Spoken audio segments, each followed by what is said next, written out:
폭우가 쏟아지던 밤, 쾅! 소리와 함께 낡은 막사벽이 무너져 내렸습니다. 잔해에 깔린 성우는 피투성이가 된 채 절규했어요. 아, 살려주세요. 그러나 조교는 비웃으며 외쳤어요. 이 정도도 못 버티냐? 얼차려다. 전원 엎드려 뻗쳐. 침수된 운동장은 진흙탕 늪으로 변해 있었어요. 성우는 부러진 어깨를 움켜쥐었지만 조교의 군홧발이 그대로 어깨를 짓눌렀습니다. 으악!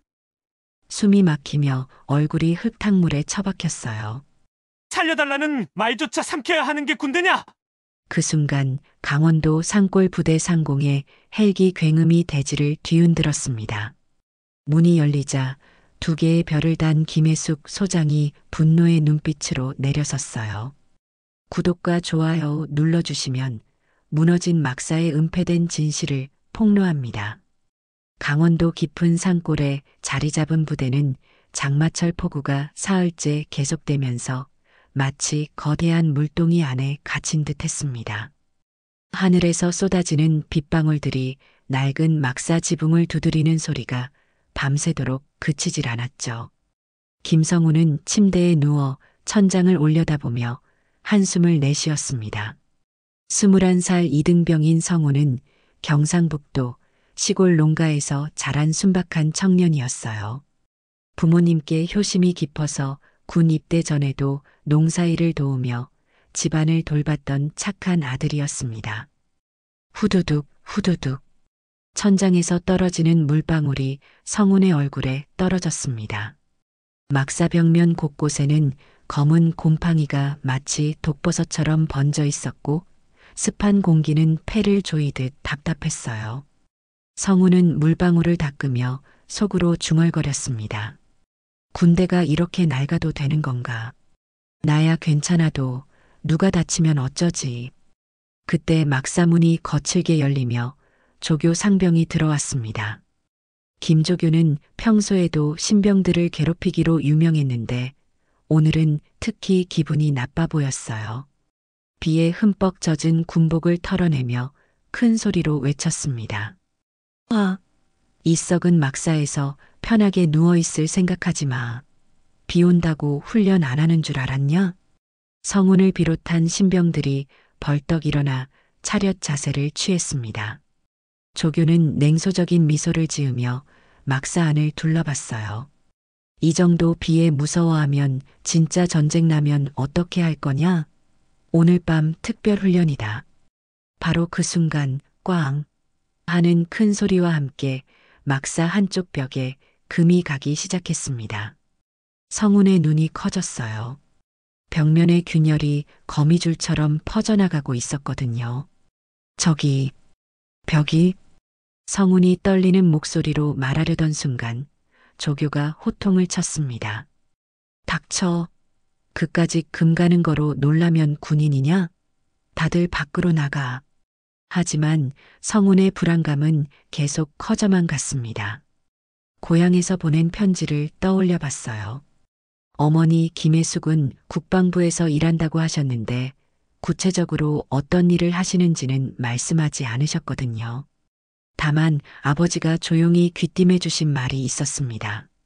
성운아, 너희 어머니는 남다른 분이시다. 나라를 위해 중요한 일을 하고 계신단다. 그때는 그 말의 의미를 몰랐지만 지금 와서 생각해 보니 어머니가 보통 사람이 아니라는 느낌이 들었어요. 막사박 선임들의 대화가 들려왔습니다. 박상병이 불안한 목소리로 말했어요.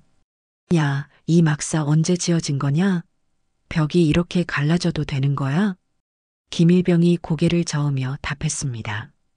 글쎄, 한 20년은 된 것 같은데. 예산 부족하다고 보수공사도 제대로 안 해줬잖아. 야, 오늘 밤에 비 더 오면 막사 통째로 떠내려간다. 진짜로. 이게 나라냐? 썩은 합판 하나에 목숨 걸어야 한다니. 선임들의 농담 같지만 절박한 목소리를 들으며 성우는 더욱 불안해졌습니다. 창문 밖으로는 거센 바람이 나무를 뿌리째 뽑을 듯 흔들어대고 있었고 막사 전체가 폭풍 후에 휘청거리는 난파선처럼 느껴졌어요. 그때 또다시 쾅 하는 소리가 막사를 흔들었습니다. 이번에는 천장 한쪽에서 석고 조각들이 우수수 떨어져 내렸어요. 성운의 심장이 빠르게 뛰기 시작했습니다. 조교는 여전히 태연한 척하며 소리쳤습니다. 뭘 그렇게 놀라냐? 건물이 튼튼하니까 버티고 있는 거 아니냐? 다들 운동장으로 집합. 하지만 성운의 예감은 점점 더 불길해져만 갔습니다. 어머니가 입대 전 마지막으로 해주신 말씀이 떠올랐어요. 성운아, 군대 가서도 몸 조심하고 무슨 일 있으면 꼭 연락해라. 엄마가 반드시 지켜줄게. 그 말을 들을 때는 단순한 모정으로만 생각했는데 지금 와서 돌이켜보니 뭔가 특별한 의미가 담겨 있는 것 같았어요. 마치 어머니가 정말로 성운을 지켜줄 수 있는 힘을 가지고 계신 것처럼 말이에요. 밤이 깊어갈수록 비는 더욱 미친 듯이 쏟아졌습니다. 막사 바닥에는 어느새 물이 발목까지 차올랐고 벽면의 균열은 더욱 벌어져 있었어요. 성운은 침대에서 일어나 균열을 자세히 살펴봤습니다. 이건 정말 위험할 것 같은데. 바로 그 순간 밖에서 천둥 소리가 하늘을 가르며 울려 퍼졌고 번개가 막사 안을 순간적으로 환하게 밝혔습니다. 그 찰나의 빛 속에서 성운은 벽의 균열이 생각보다 훨씬 심각하다는 것을 깨달았어요. 운명의 시계 바늘이 돌아가기 시작했습니다. 성운은 아직 모르고 있었지만 이 밤이 그의 인생을 완전히 바꿔놓을 것이라는 사실을 말이에요. 그날 밤 자정이 넘어서자 폭우는 더욱 거세져서 마치 하늘이 무너져 내리는 것 같았습니다. 성운은 잠들지 못하고 천장의 균열을 바라보고 있었는데 갑자기 쾅 하는 엄청난 굉음과 함께 막사 전체가 흔들렸어요. 으악! 성운의 비명과 함께 막사 한쪽 벽이 통째로 무너져 내렸습니다. 썩은 합판과 벽돌 덩어리들이 우르르 쏟아지면서 성운의 침대를 덮쳤어요. 성운은 순간적으로 몸을 피하려 했지만 무거운 벽돌 조각이 그의 어깨와 무릎을 강하게 내리쳤습니다. 아! 살려주세요. 성운의 절규가 막사 안에 울려 퍼졌습니다. 다른 병사들도 깜짝 놀라 벌떡 일어났지만 무너진 잔해 때문에 성운에게 다가갈 수조차 없었어요. 더군다나 구멍이 뚫린 벽 사이로 빗물이 거센 폭포처럼 쏟아져 들어와 순식간에 막사 바닥이 물바다가 되었습니다. 성운아, 괜찮냐? 동기 박일병이 소리쳤지만 성운은 잔해에 깔려 움직일 수조차 없었어요. 바로 그때 조교 상병이 막사 안으로 뛰어들어왔습니다. 하지만 그의 반응은 성운들의 기대와는 완전히 달랐어요. 조교는 물에 젖은 성운을 내려다보며 비웃는 듯한 표정을 지었습니다. 이 정도도 못 버티냐? 이게 뭐 대수냐? 성운은 믿을 수 없다는 표정으로 조교를 올려다봤습니다. 어깨뼈가 부러진 듯한 고통이 온몸을 휘감고 있었고 무릎도 제대로 굽혀지지 않았어요. 하지만 조교의 말은 더욱 충격적이었습니다. 얼차려다. 전부 다 나와서 엎드려 뻗쳐. 조교님, 성운이가 다쳤는데요. 박일병이 용기를 내어 말했지만 조교는 오히려 화를 냈습니다. 닥쳐. 이까짓 거로 다쳤다고? 이게 바로 정신교육이 부족한 증거다. 전부 운동장으로 집합. 성운은 눈물이 날 것 같았습니다. 고통도 고통이지만 이 상황에서 도움을 구할 수 없다는 절망감이 더욱 컸어요. 동기들이 성운을 도우려 했지만 조교가 호루라기를 불며 소리쳤습니다. 지금 당장 나오지 않으면 전부 영창이다. 결국 성운은 혼자서 일어나야 했습니다. 부러진 어깨를 부여잡고 간신히 몸을 일으켰지만 다리에 힘이 들어가지 않아 비틀거렸어요. 차가운 빗물이 허리까지 차올라 있었고 무너진 벽 틈으로 계속해서 물이 쏟아져 들어왔습니다. 빨리 안 나와. 조교의 고함 소리에 떠밀려 성우는 절뚝거리며 막사 밖으로 나갔습니다. 운동장은 이미 거대한 진흙탕이 되어 있었어요. 폭우가 쏟아지는 가운데 조교는 병사들을 일렬로 세우더니 냉소적인 미소를 지었습니다. 오늘 특별한 정신교육을 해주겠다. 이 정도 비에 무서워하는 겁쟁이들을 만들 수는 없거든. 성운의 마음속에는 분노와 절망이 동시에 솟구쳤습니다. 이게 정말 군대냐? 사람을 이렇게 대해도 되는 건가? 하지만 아무 말도 할 수 없었어요. 군대라는 거대한 조직 앞에서 개인은 너무나 작고 무력했거든요. 전부 엎드려 뻗쳐 팔굽혀펴기 시작. 병사들이 진흙탕에 엎드렸습니다. 성운도 어쩔 수 없이 땅에 엎드렸지만 부러진 어깨 때문에 팔에 힘이 들어가지 않았어요. 진흙물이 얼굴에 튀고 빗물이 등을 때렸습니다. 김성운, 제대로 안 하냐? 조교가 성운의 등을 발로 밟으며 소리쳤어요. 조교님, 어깨가. 성운이 간신히 말하려 했지만 조교는 더욱 세게 밟았습니다. 변명하지 마. 일어나. 이게 훈련이다. 성운은 그 순간 어머니의 얼굴이 떠올랐습니다. 입대 전 어머니가 해주신 말씀이 귓가에 맴돌았어요. 무슨 일 있으면 꼭 연락해라. 엄마가 반드시 지켜줄게. 하지만 지금 이 상황에서 어떻게 연락을 할 수 있을까요? 성우는 속으로 절규했습니다. 살려달라는 말조차 삼켜야 하는 게 군대냐. 조교는 계속해서 병사들을 괴롭혔습니다. 비가 쏟아지는 진흙탕에서 구르기, 기어가기, 팔굽혀펴기가 끝없이 이어졌어요. 성운의 의식은 점점 흐려져 갔고 고통은 더욱 심해졌습니다.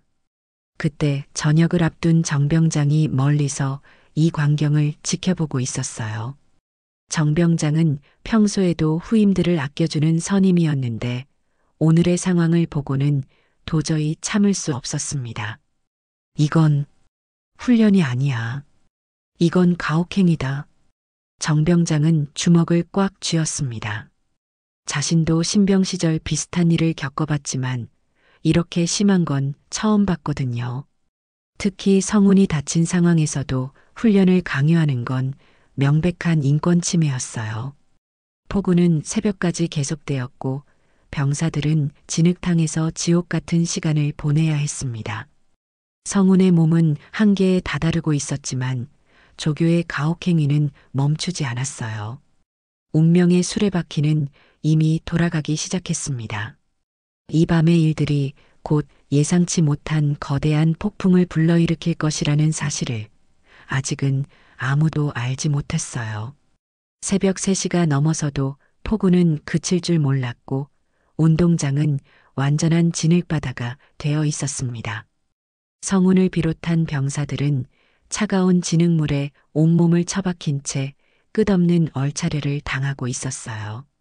기어가, 더 빨리.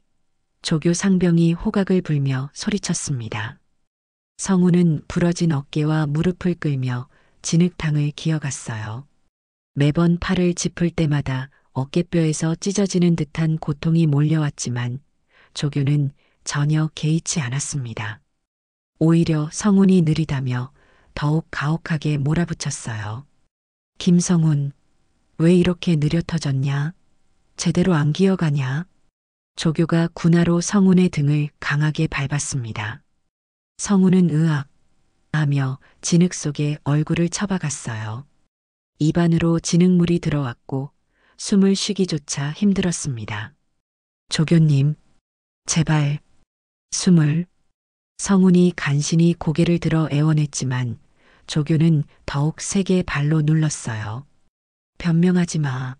일어나. 이게 훈련이다. 다른 병사들이 성운을 걱정스럽게 바라봤지만 누구도 감히 조교에게 대들 수는 없었어요. 박일병이 조교 몰래 성운에게 다가가려 했지만 조교가 재빨리 눈치채고 소리쳤습니다. 아, 박일병, 내가 왜 저기로 가냐? 네 자리로 돌아가. 결국 성우는 혼자서 이 고통을 견뎌내야 했습니다. 차가운 빗물이 상처난 어깨에 스며들어 화끈거렸고 무릎에서는 피가 흘러나와 진흙과 섞였어요. 성우는 정신이 몽롱해지면서 어머니의 얼굴이 계속 떠올랐습니다. 엄마, 도와주세요.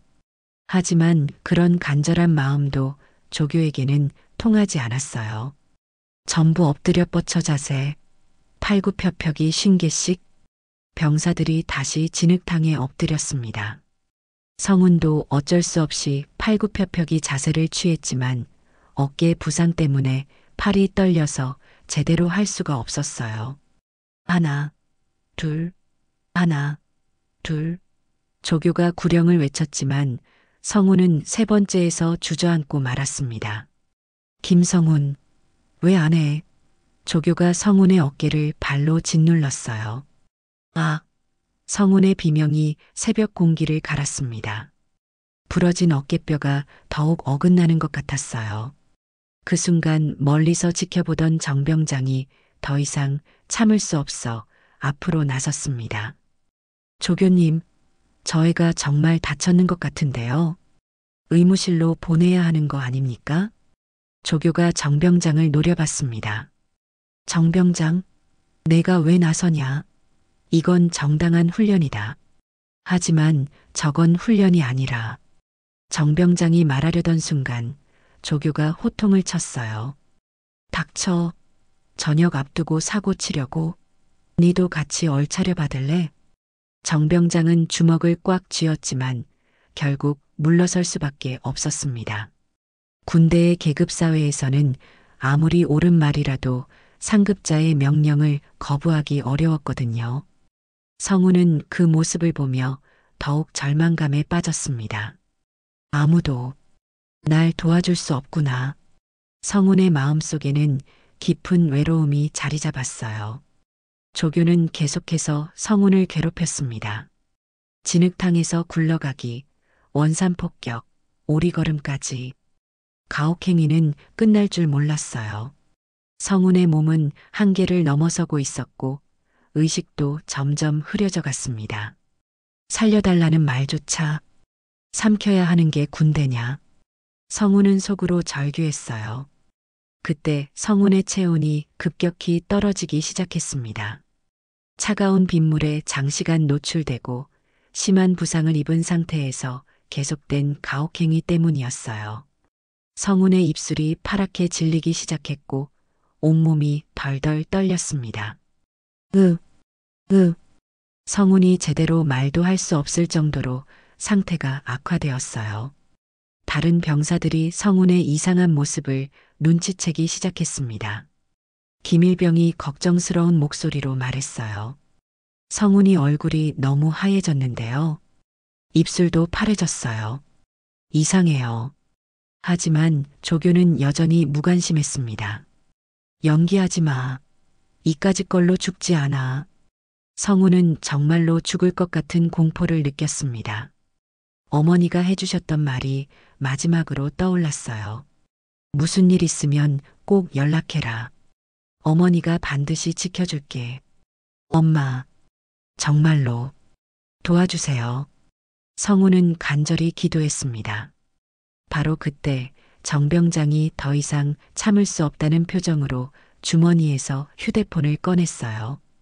조교가 보지 못하는 사이에 급히 어디론가 전화를 걸기 시작했습니다. 여보세요. 신고하고 싶은 일이 있습니다. 이건 훈련이 아닙니다. 아이들이 죽어가고 있어요. 정병장의 목소리는 떨리고 있었지만 분명하고 절박했어요. 그는 더 이상 침묵할 수 없었거든요. 성우는 그 전화 소리를 희미하게 들으며 마지막 희망을 붙잡았습니다. 과연 누군가 자신을 구해줄 수 있을까요? 아니면 이대로 이 지옥 같은 상황이 계속될까요? 폭우는 여전히 쏟아지고 있었고 성운의 의식은 점점 더 흐려져 가고 있었습니다. 정병장의 신고 전화가 끝난 후에도 가혹행위는 계속되었습니다. 성운의 상태는 점점 더 심각해져 갔지만 조교는 전혀 개의치 않았어요. 오히려 성훈이 약해 보인다며 더욱 가혹하게 몰아붙였습니다. 김성훈, 일어나. 아직 끝나지 않았다. 성훈은 고열에 시달리며 의식이 희미해지고 있었어요. 차가운 빗물에 장시간 노출된 데다 심한 부상까지 겹치면서 몸의 면역력이 급격히 떨어진 거였습니다. 온몸이 덜덜 떨리고 호흡도 가빠졌어요. 엄마. 성훈이 중얼거리며 쓰러질 듯 비틀거렸습니다. 동기들이 성훈의 심각한 상태를 눈치채고 서로 걱정스러운 눈빛을 주고받았어요. 박일병이 용기를 내어 조교에게 다가갔습니다. 조교님, 성훈이가 정말 이상해요. 병원에 데려가야 할 것 같은데요. 하지만 조교는 냉소적인 웃음을 지으며 고개를 저었어요. 병원? 이까짓 걸로? 군인이 이 정도도 못 버티면 어떻게 나라를 지키냐? 그때 중대본부에서 급히 뛰어온 중대장이 운동장에 나타났습니다. 중대장은 비에 젖은 병사들을 보고 잠시 당황한 기색을 보였어요. 하지만 곧 조교와 눈빛을 주고받더니 표정이 굳어졌습니다. 무슨 일이냐? 중대장이 조교에게 물었어요. 신병들 정신교육 중입니다. 중대장님. 막사벽이 일부 손상되어서 비상훈련을 실시했습니다. 중대장은 고개를 끄덕였지만 성훈의 심각한 상태를 보고는 살짝 표정이 굳어졌어요. 하지만 그는 뭔가를 결심한 듯 냉정하게 말했습니다. 그래, 잘했다. 하지만 이제 그만하고 들어가게 하자.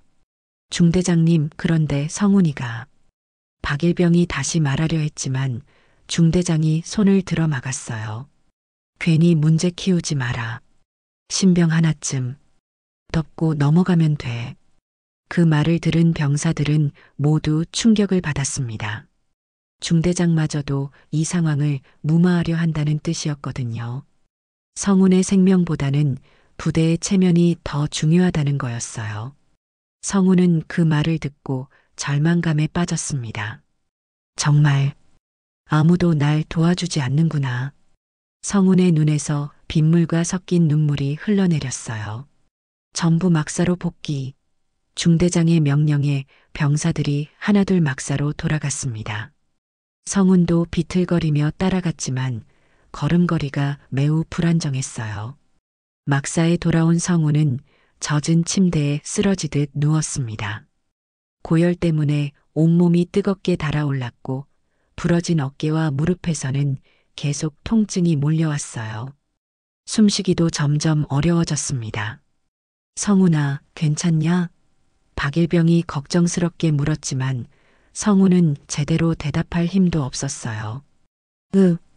엄마. 성훈이 열에 들뜬 목소리로 중얼거렸습니다.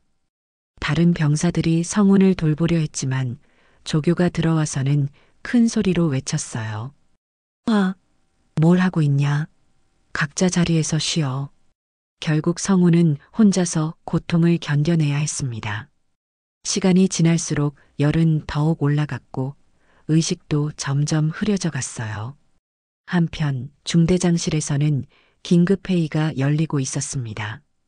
중대장과 조교 그리고 몇몇 간부들이 모여서 대책을 논의하고 있었어요. 이 일이 상부에 보고되면 우리 모두 끝난다. 중대장이 심각한 표정으로 말했어요. 그럼 어떻게 하죠? 조교가 불안한 목소리로 물었습니다. 일단 김성훈 이병은 조용히 의무실에 보내고 막사 붕괴 사건은 자연재해로 처리하자. 가혹행위 같은 건 절대 없었다고 해야 한다. 간부들이 고개를 끄덕였어요. 하지만 그들은 한 가지 중요한 사실을 놓치고 있었습니다. 정병장의 신고 전화가 이미 상부로 전달되었다는 것을 말이에요. 그 시각 서울의 국방부 건물에서는 야간 당직자가 긴급 신고 전화를 받고 있었습니다. 네, 국방부 신고센터입니다. 강원도 5호 부대에서 심각한 가혹행위가 일어나고 있습니다. 신병이 부상을 당했는데도 계속 훈련을 강요하고 있어요. 지금 당장 조치를 취해 주세요. 당직자는 급히 사건 내용을 기록했습니다. 하지만 그는 아직 이 사건의 진짜 심각성을 알지 못했어요. 피해자가 누구인지, 그리고 그의 어머니가 누구인지를 말이에요. 피해자 이름이 어떻게 되시죠? 김성훈 이병입니다. 당직자가 컴퓨터에 이름을 입력하자 화면에 충격적인 정보가 떠올랐습니다. 김성훈 이병의 모칠란에는 김혜숙 소장 국방부 시설감찰단장이라고 적혀 있었어요. 당직자의 얼굴이 순간 새파랗게 질렸습니다. 김혜숙 소장은 국방부에서도 손꼽히는 엄격하고 무서운 분으로 유명했거든요. 특히 부대시설 관련 비리를 척결하는 일에서는 그 누구도 피해갈 수 없을 정도로 철저한 분이었어요. 이건 당직자는 급히 상급자에게 보고했습니다. 그 순간부터 국방부는 발칵 뒤집혔어요. 김혜숙 소장의 아들이 가혹행위를 당하고 있다는 신고가 들어왔거든요. 이 사건이 알려지면 국방부 전체가 큰 파장에 휘말리게 뻔했습니다. 은폐하려던 진실은 가장 두려운 이름 앞에 무너지기 시작했습니다. 새벽 5시가 되자 성훈의 상태는 더욱 심각해졌습니다. 고열에 시달리던 성훈은 갑자기 경련을 일으키기 시작했어요. 온몸이 덜덜 떨리더니 의식을 잃고 침대에서 떨어졌습니다. 성훈아, 박일병이 깜짝 놀라 달려갔어요. 성훈의 입술은 완전히 파랗게 질려 있었고 숨소리도 가빠져 있었습니다. 얼굴은 창백하게 질려서 마치 죽은 사람처럼 보였어요. 동기들이 모두 모여들어 성훈을 흔들어 깨우려 했지만 성훈은 전혀 반응하지 않았습니다. 이거 정말 위험한 것 같아. 김일병이 떨리는 목소리로 말했어요. 바로 그때 조교가 막사로 들어왔습니다. 병사들이 웅성거리는 소리를 듣고 온 거였어요. 조교는 바닥에 쓰러진 성훈을 보고도 여전히 무관심한 표정을 지었습니다. 뭘 그렇게 호들갑이냐? 그냥 잠자다가 떨어진 거 아니냐? 조교님, 성훈이가 숨을 제대로 못 쉬고 있어요. 박일병이 다급하게 말했어요. 하지만 조교는 성훈을 발로 툭툭 차며 냉소적으로 웃었습니다. 연기 그만해. 일어나. 아직 청소 시간도 안 됐는데 뭘 하고 있냐? 성훈은 여전히 움직이지 않았어요. 호흡은 점점 더 가빠졌고 얼굴색도 더욱 나빠졌습니다. 이때 정병장이 막사로 뛰어들어왔어요. 이게 무슨 일이냐? 정병장이 성훈의 상태를 보고 깜짝 놀랐습니다. 병장님, 성훈이가 갑자기 쓰러졌어요. 정병장은 성훈의 맥박을 재어보고는 얼굴이 새파랗게 질렸어요. 맥박이 매우 약하고 불규칙했거든요. 당장 의무실로 데려가야 해. 정병장이 소리쳤지만 조교가 막아섰습니다. 안 돼. 이건 그냥 꾀병이야. 의무실 가봤자 별일 아니라고 할 거야. 꾀병이라고? 이 애가 지금 죽어가고 있는 것 같은데. 정병장이 분노했어요. 바로 그 순간 중대장이 급히 막사로 들어왔습니다. 얼굴에는 심각한 표정이 가득했어요. 국방부에서 긴급 연락이 왔다는 소식을 들었거든요. 중대장은 바닥에 쓰러진 성훈을 보고는 잠시 당황했습니다. 하지만 곧 조교와 눈빛을 주고받더니 단호하게 말했어요. 부모 연락은 금지다. 보고 올라가면 우리 다 죽는다. 중대장님, 그래도 이해가. 정병장이 말하려 했지만 중대장이 손을 들어 막았어요. 닥쳐. 이 일은 절대 밖으로 새어나가면 안 된다. 알겠나? 하지만 중대장이 모르는 사실이 있었습니다. 정병장의 신고는 이미 상부로 전달되었고 지금 이 순간에도 국방부에서는 긴급 조치가 취해지고 있었거든요. 그 시각 서울 국방부 건물에서는 비상이 걸렸습니다. 김혜숙 소장에게 긴급 연락이 가야 했지만 담당자들은 모두 두려워하고 있었어요. 김혜숙 소장이 얼마나 무서운 분인지 국방부 모든 사람들이 알고 있었거든요. 마침내 국방부 차관이 직접 김혜숙 소장에게 전화를 걸었습니다. 소장님, 죄송합니다만 급히 말씀드릴 일이 있습니다. 무슨 일입니까? 김혜숙 소장의 목소리는 차분했지만 위험이 있었어요. 귀하의 아드님, 김성훈 이병에 관한 신고가 들어왔습니다. 그 순간 전화기 너머로 무거운 침묵이 흘렀습니다. 김혜숙 소장은 잠시 아무 말도 하지 않았어요. 어떤 신고입니까? 가혹행위 신고입니다. 강원도 5호 부대에서 성훈 이병이 심각한 부상을 당했는데도 훈련을 강요당했다는. 차관의 말이 끝나기도 전에 김혜숙 소장의 목소리가 차갑게 울렸습니다. 지금 즉시 헬기를 준비하세요. 그리고 헌병대와 시설조사단을 동원하세요. 소장님, 내 아들에게 무슨 일이 일어났는지 직접 확인하겠습니다. 전화가 끊어진 후 국방부는 완전히 뒤집혔어요. 김혜숙 소장이 직접 나선다는 것은 이 사건이 보통 일이 아니라는 뜻이었거든요.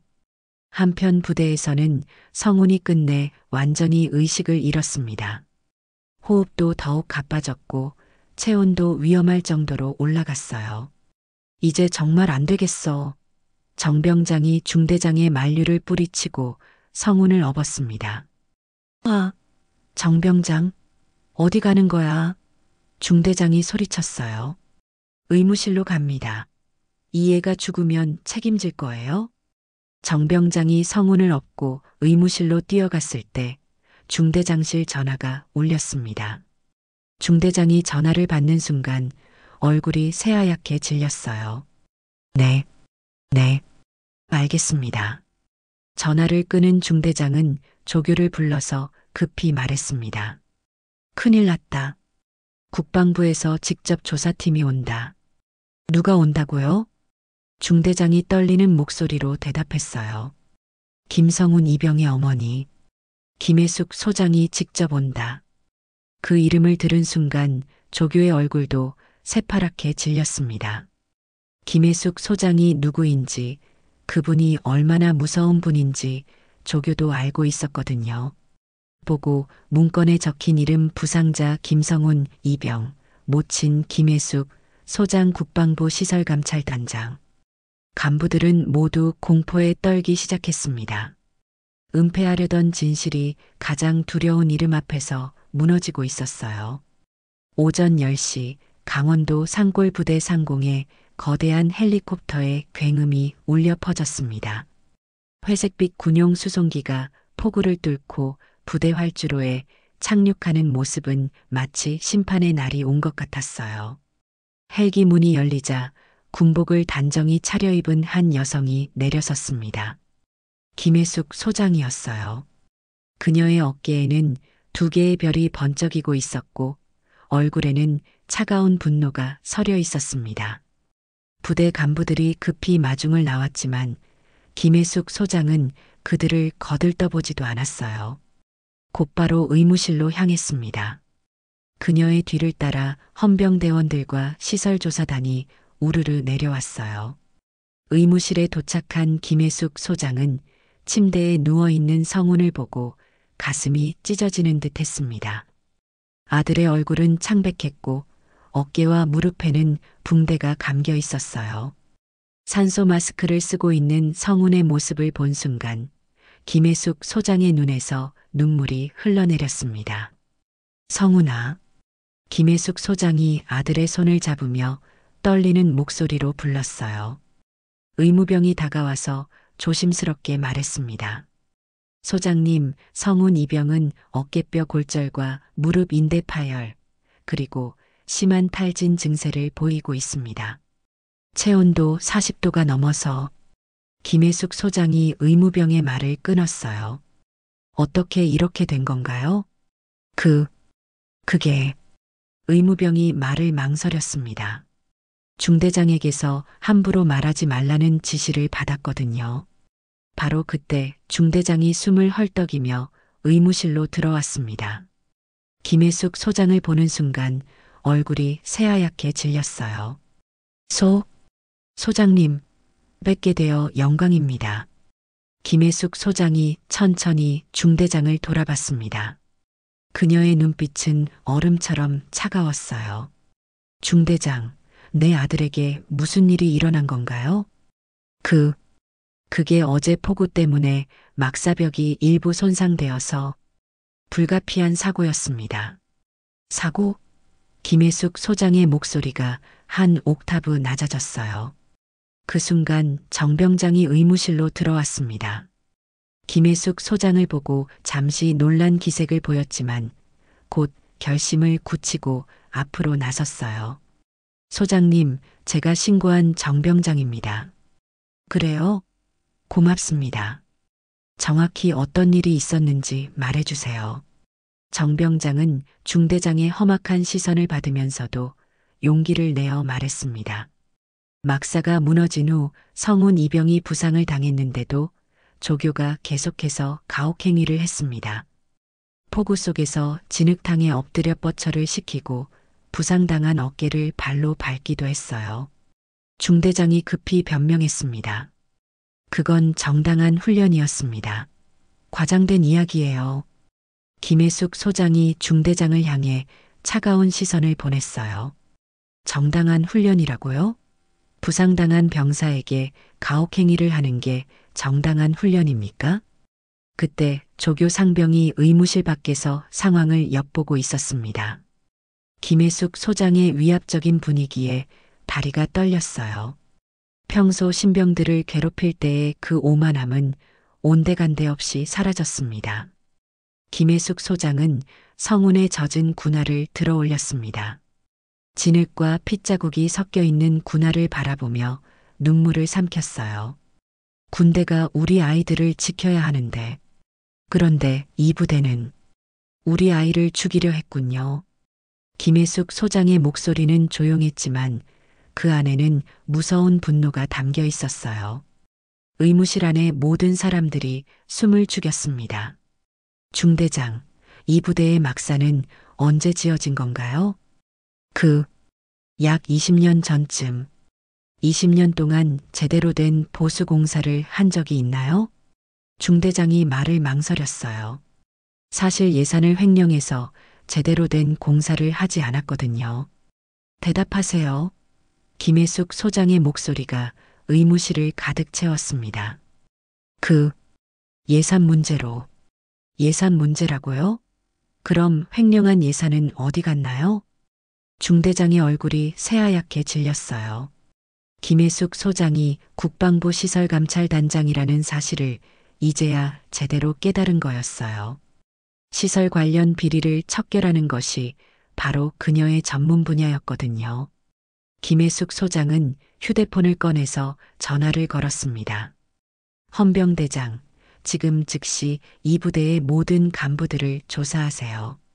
시설 예산 횡령부터 가혹행위까지 모든 것을 철저히 수사하겠습니다.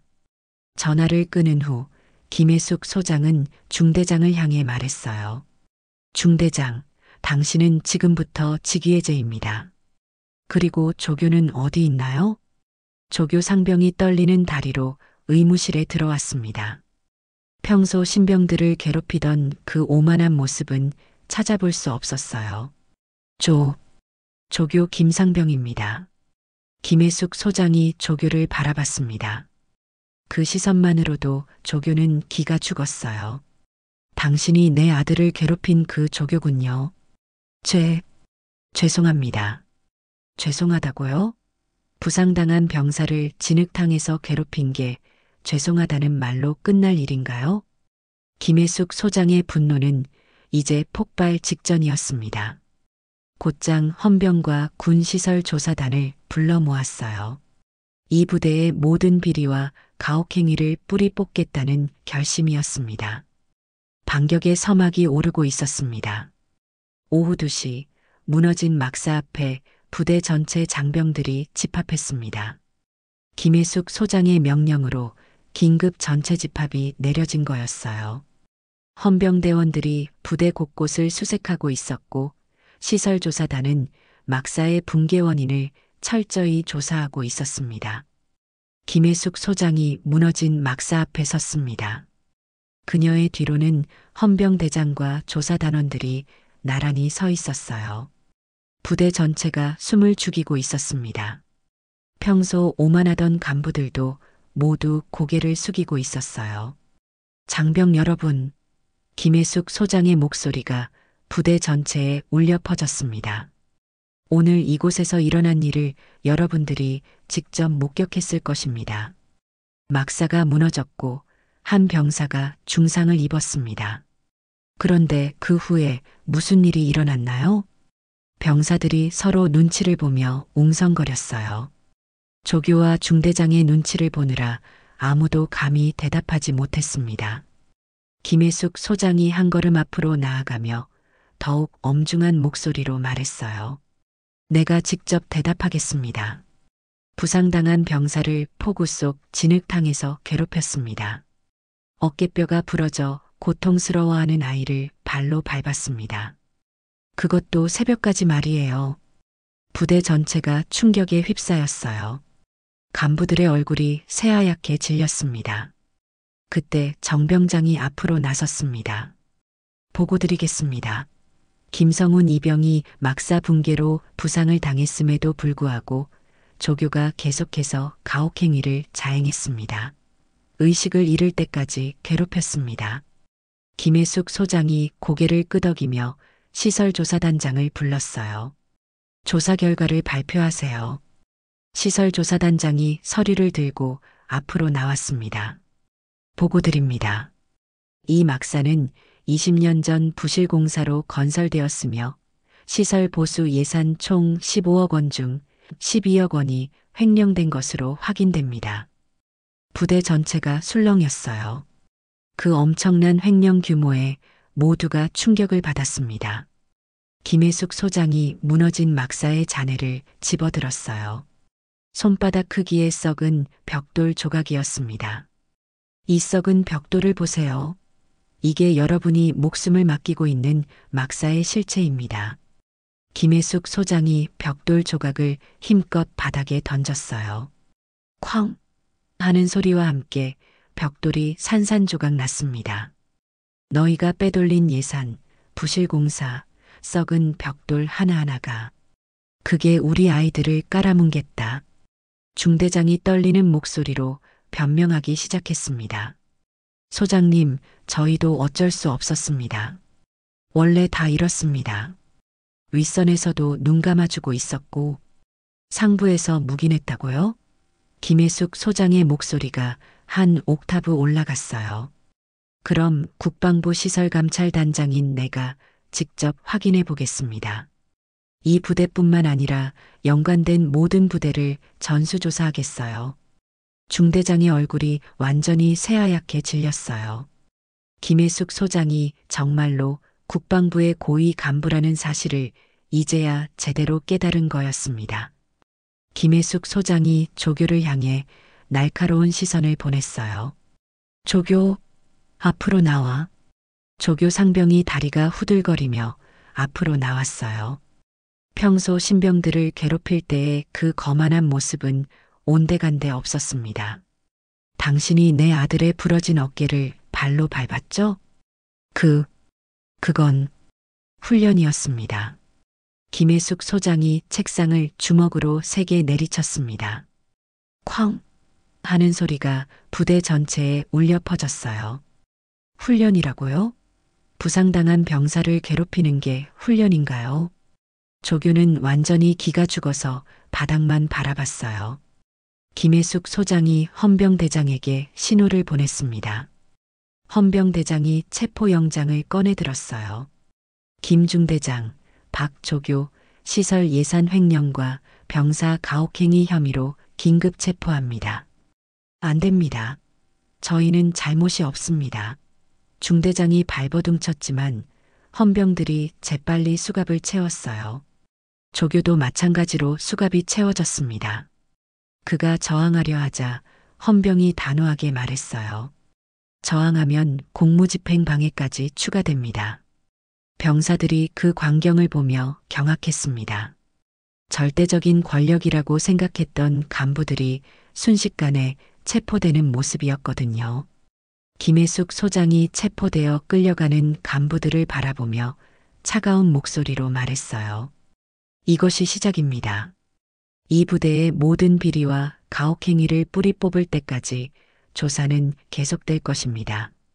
그때 김혜숙 소장의 휴대폰이 울렸어요. 의무실에서 온 전화였습니다. 네, 김혜숙 소장입니다. 소장님, 성훈 이병이 의식을 회복했습니다. 김혜숙 소장의 얼굴에 안도의 표정이 스쳤어요. 김혜숙 소장이 부대 전체를 향해 마지막으로 선언했습니다. 오늘부로 이 막사, 이 부대의 썩은 벽을 전부 허물겠습니다. 그 벽돌 위에 쌓인 너희들의 죄악을 내가 직접 무너뜨리겠습니다. 부대 전체가 숨을 죽이고 있었어요. 김혜숙 소장의 압도적인 카리스마 앞에서 아무도 감히 말을 할 수 없었습니다. 장병 여러분, 군대는 여러분을 지켜야 하는 곳입니다. 괴롭히는 곳이 아니에요. 오늘 이후로 이 부대는 완전히 달라질 것입니다.